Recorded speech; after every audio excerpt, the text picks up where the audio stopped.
হোক, আমরা যার কাছে গেলে যে কোনো ব্যাপারে আমরা সহযোগিতা পাই। মাননীয় প্রধান নির্বাহী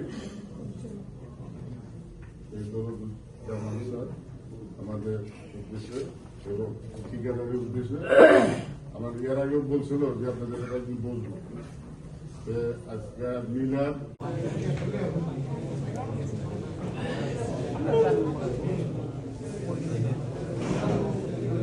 দেশনেত্রী বেগম খালেদা জিয়া সাবেক 3 বারের প্রধানমন্ত্রী, বাংলাদেশের প্রথম মহিলা প্রধানমন্ত্রী, যে আমরা আজকে একটা তার আত্মার মাফরাত করে দোয়া করতে হবে। তো যাই হোক, আল্লাহ তাকে দুনিয়া থেকে নিয়ে গেছে। আমরা ওই জাতীয় ক্রীড়া পরিষদ ঠিকাদার কল্যাণ সমিতির থেকে আমরা তার আত্মার মাফরাত কামনা করে আমরা দোয়া করেছি যে তার আত্মা শান্তি পাক এবং জান্নাতবাসী হোক। দেশনেত্রী বেগম খালেদা জিয়া এমন একটি ব্যক্তি ছিলেন, সে একটা ক্রীড়া বান্ধব ব্যক্তি ছিলেন।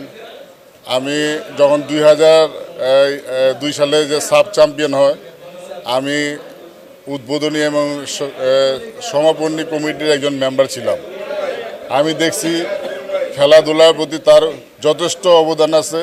এই বাংলাদেশের ক্রিকেটের যে এখন বাংলাদেশের যে অবস্থান, সে আমি দেখছি যখন তখন পটল ভাই ক্রীড়ামন্ত্রী ছিল, আমি তার ম্যাডামের ওখানে গেছি, খেলাধুলা নিয়ে অনেক ভাবতে, বাংলাদেশের যুব সমাজে কীভাবে বিশ্বমানের খেলার সাথে বাংলাদেশে কম্পিটিশন করতে পারে, এই জন্য তার অনেক অবদান আছে। এখন সারা বাংলাদেশে যে খেলাধুলা বিস্তার করছে, দেশনেত্রী বেগম খালেদা জিয়া এই খেলা নিয়েও ভাবতেন এবং তার জন্যে আজকে এই খেলাধুলা বাংলাদেশে বিশ্বের মানচিত্রে ক্রিকেট, ফুটবল অনেক আগে গেছে।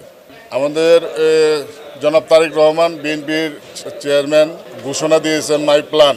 তার কাছে প্ল্যান আছে যে বিশ্বে ক্রীড়াঙ্গনে বাংলাদেশে কিভাবে ফুটাইতে হবে আর বাংলাদেশে কিভাবে সাজাইতে হবে, তার কাছে প্ল্যান আছে। বাংলাদেশ বিশ্বের সাথে তাল মিলিয়ে আগে যাবে।